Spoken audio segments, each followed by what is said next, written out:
an overview of 8102. As Steve pointed out, I wasn't part of the review panel. I don't almost sound like I'm bitter about it. I'm not. That's just the way it is. But because of that, the perspective I'll be giving on it is sort of looking at the finished article, not the process that got us there, but what we actually was produced, the finished thing. Not going to be going through all the changes, that we just haven't got time. I've got to try and get it through in 20 minutes, so we're going to be looking at some of the big headlines. This session is to provide a bit of context for the panel debate that's going to come, so I'm going to try and not put too many opinions in. I've been sort of led to sort of try and be less divisive, or so, see how it goes. Start with the obvious, the changes, and I'm not talking about the flashy changes to the branding from the blue stripe to a red stripe, but the change in the title as well. The other thing I should probably say is that we've already alluded to a lot of the changes that has occurred in the document throughout the course of the day. So I guess what I'm trying to do is bring it into a neat package, for a bit of background for us to come later. So we've gone from what was before the code of practice for the protection of below ground structures against water from the ground, and we've now got protection of below ground structures from water ingress. I think that's a lot more sort of, it's a broader spectrum, it's a wider document, don't get me wrong. Very, very clearly it tells us that we're no longer just thinking about groundwater, and we're thinking about all forms of moisture that can get into an underground structure. So we've seen the document get much bigger. We've gone from scraping 40 pages to now it's a document of around 55 pages. Now that's not just because of the change in the scope, but the scope has changed to reflect the change in the title. But actually when you start looking at it, if you look at the information that's provided for type A, B and C, the level of detail that's put in there is actually quite considerably more, which again, great credit to the document. So we've now started looking at, and Michael Vernon, I think, did an excellent job earlier of describing the threat of surface water and why it should be considered. And that is very much now, you know, it says in the scope of the document that we now need to be thinking about these things. I know sort of before, you know, we had a lot of conversations in the summer of last year where we were, you know, inundated with news stories of, you know, London underwater. We had the likes of Brian May's basement under flood, and, you know, there was all this hysteria in the media. Is it right for us to start considering these things? Yeah, actually, I think it's the natural evolution. And if we don't, we're going to continue with images of you know, basements underwater, and that isn't good for anyone sat in this room. So it's absolutely the right thing for us to do, and it's the right step for the document to take. Moving on then. I am going to go through this sort of like from front cover to back cover. It seems like a tedious way of doing it. I'll try and make it as interesting as I can, but that is what it is. And it's the logical way to do it because that's the process of the document. So we'll go through it that way. Terms and definitions, there are a load of new terms and definitions in there, and simple ones as well. Fully bonded, groundwater is finally described or given a definition in there as well, which wasn't included before. Hydrostatic pressure, free lime. All terms that you're going to be using on a daily basis, but they have now been included and put into the document. The one that I personally think is the biggest change in there is damp area, which has gone from an area which when touched might leave a light film of moisture on the hand, but no water droplets. Quite an unusual thing, but I know that comes from an ISE document. We now have an area which is slightly wet, but no seepage. So what is seepage?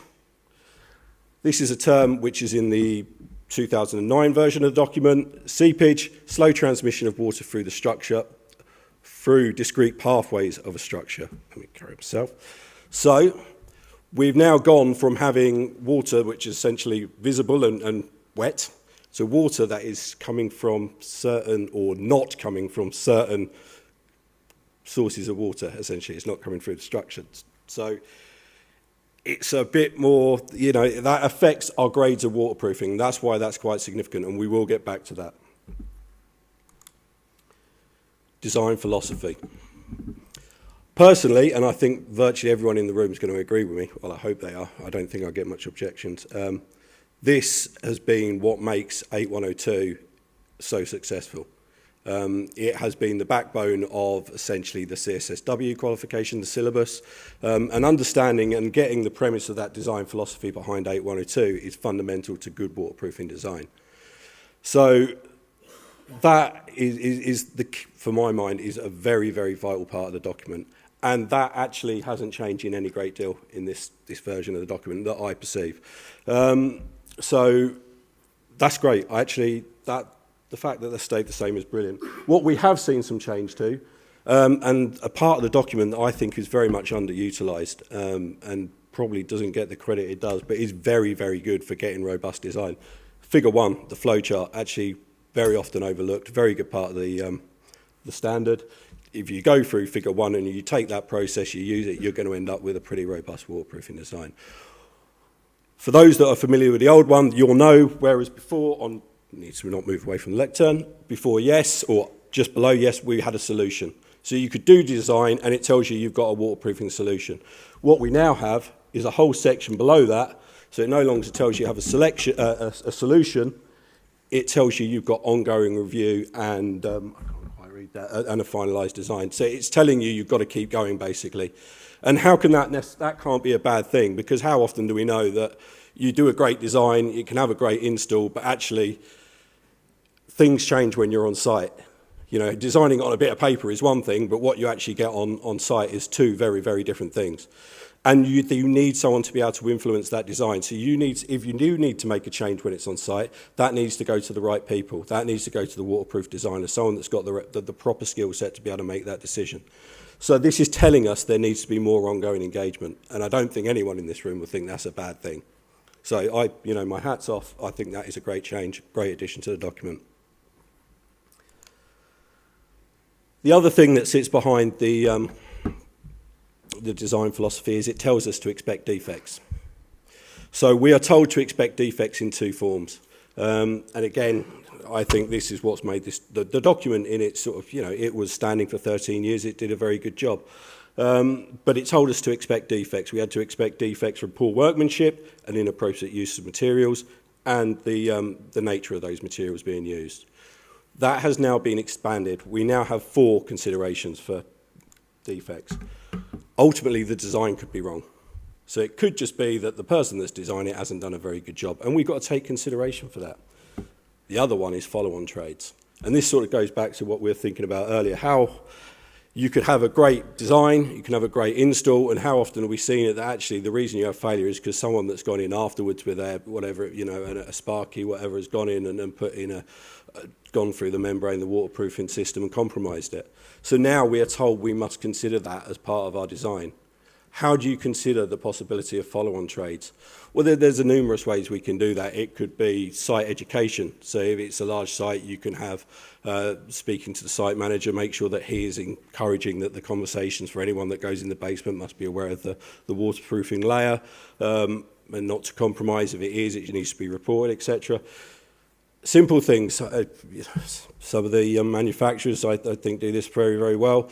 But signalling on your membrane, who to contact and what it is and who it's installed by, because then they can contact you if it's damaged in any shape, way or form. But you need to be showing that you've given consideration to follow-on trades. And that's just 2 of the ways that you might be able to do it. The other slight change, it's not really significant, but we've gone from poor workmanship and inappropriate use of materials. That inappropriate use of materials have been put into the second point, essentially. So we've got the materials as the inappropriate use and the nature of those materials, and then poor workmanship as a separate point now. Existing structures, I'm not going to dwell on this for too long, has been significantly expanded on, gives you a lot more information on there. However, and this is a bit of a shameless plug, but I'm going to do it anyway. For those that have been doing waterproofing in existing structures in accordance with the PCA Code of Practice and all the Code of Practice and best practice guidance, I don't think you'd have anything to worry about with regards to the changes there. And if you are worried about it, they're all free at the back of the room, so go get yourself a copy there. All revised for 2022 versions. Water-resistant design. This is the section that starts talking about your water tables, your considerations for combined protection, the risk factors, starts introducing the premise of type A, B and C waterproofing. And I think someone else alluded, might have been you, might have alluded to this already, Michael. So again, this is just re-emphasising the point. Whereas before you only had to consider for essentially Ground height, you now need to be considering to 150 mil above ground height for water. So absolutely, given the London floods and that we see, and that's a pretty good picture there that depicts it, we should be giving these things consideration. Very easy to do on a new build when you've got the option of a bit of paper in front of you, you can draw an extra bit of extra line and do all of that. Very difficult to try and comprehend when you've got an existing building. There's a bit of a grace, there's a bit of let out there that it tells you must do it as far as reasonably practicable. A bit of a health and safety term, but there it is, it's what it gives you. Otherwise, you're not going to be removing joists on most sort of first floor, ground floors just to try and get your waterproofing up to 150 mil. That's just not going to be viable. People are not going to allow you to do it. So there is a bit of a get out there and sort of tells you, but that's what you should be aiming for.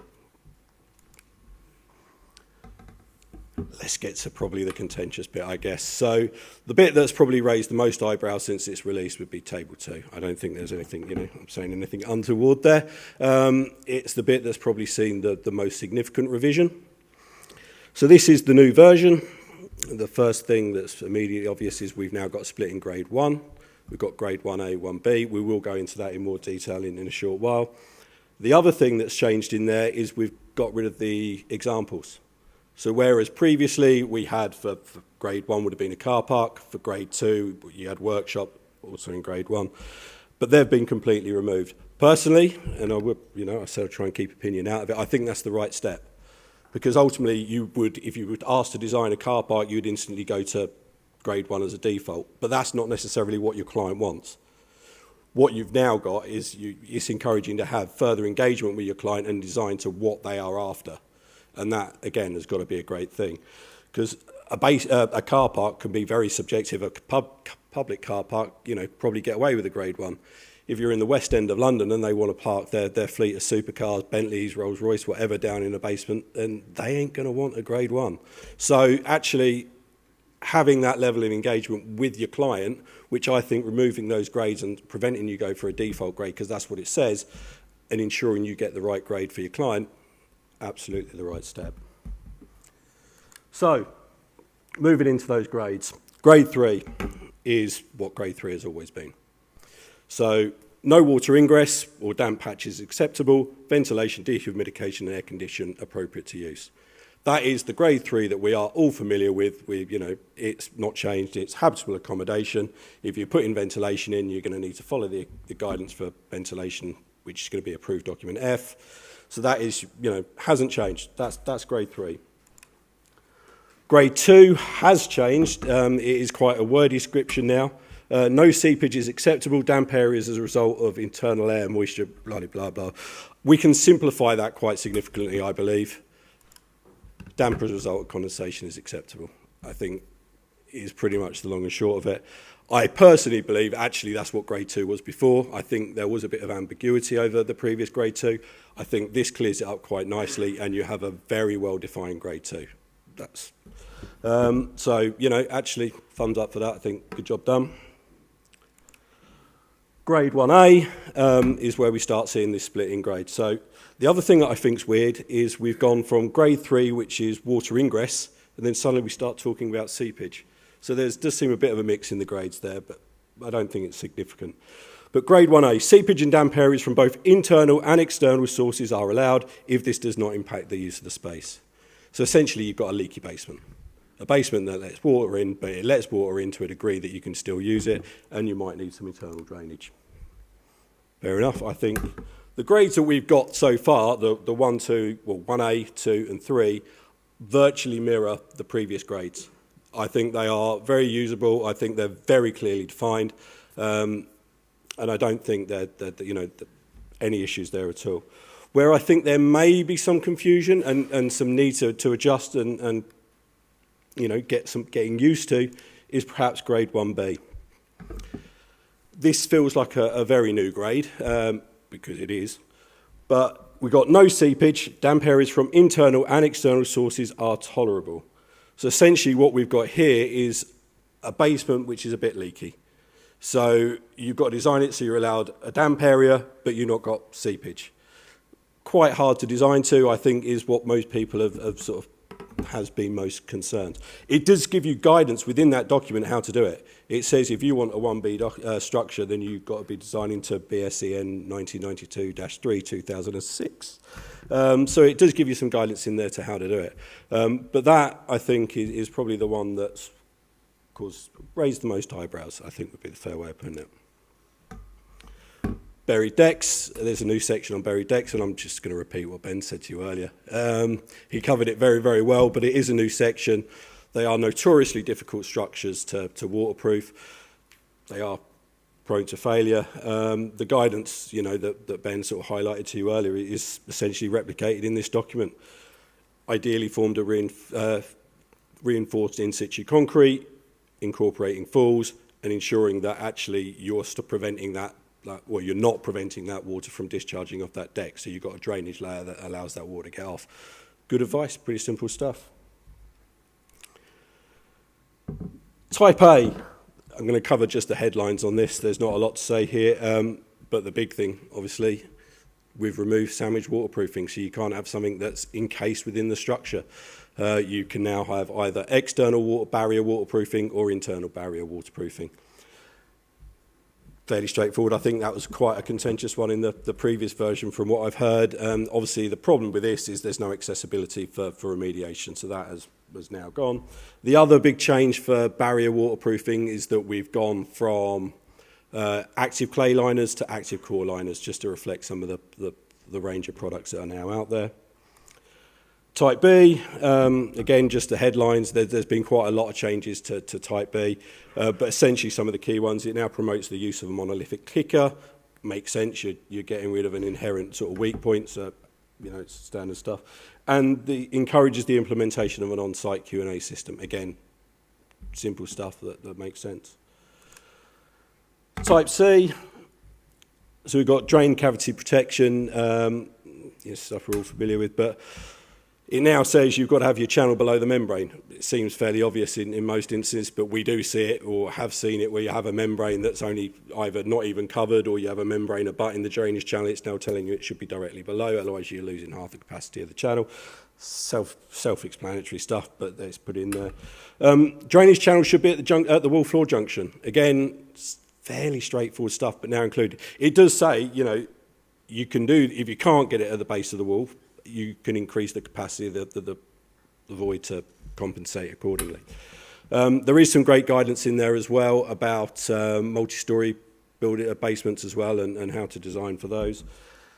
The other thing, and I think this is particularly high risk, so I have again put in some more opinion in there, is it now gives you information on the use of inverted cavity drain systems. So there was no reference to that before, and it now acknowledges it could potentially be done, but they are very, very high risk. It says, a situation sort of vaulted ceilings, or if you are going to put it on a flat soffit, make sure there's falls, but it tells you to go and get expert advice. So I would very much wholeheartedly, agree with that.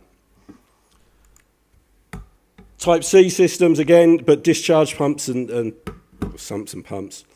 It tells you now you should be doing a risk assessment to assess where you should be discharging to. So if you want to use gravity or pump system, it tells you should be doing a risk assessment. I'm quite intrigued as to how you do a risk assessment and come up with the idea that gravity draining was less risk averse. I'm keen to, perhaps that's something for the panel debate. But the other thing, flood loops. James, I know this is one of your babies, is now encouraged in areas which are prone to flooding. So again, it's this more holistic approach to thinking about if you are in an area that is likely to flood, how do you make sure that that system is still going to be able to discharge water and not cause you any issues. And again, another point that Ian raised earlier, battery backups should be included, as in must be included. Overall thoughts. So I'm going to thank Joe for this. Joe's Photoshop skills, not mine. It was never a broken document. It always kind of worked well. It served us well for the last 13 years. There was nothing that was fundamentally wrong with it. It was evolution rather than sort of revolution. It wasn't reinventing the wheel. It was just fixing a few spokes, and I think that's what we've got. I think most of you would have been adopting most of the points in there. If you were complying with PCA best practice at the time, you pretty much would have been the way there for the new standard anyway. But I guess the point of the whole panel debate is, we've got this new document, and go back to the wheel analogy, are some of the spokes still a little buckled? I'm going to leave that one over to you.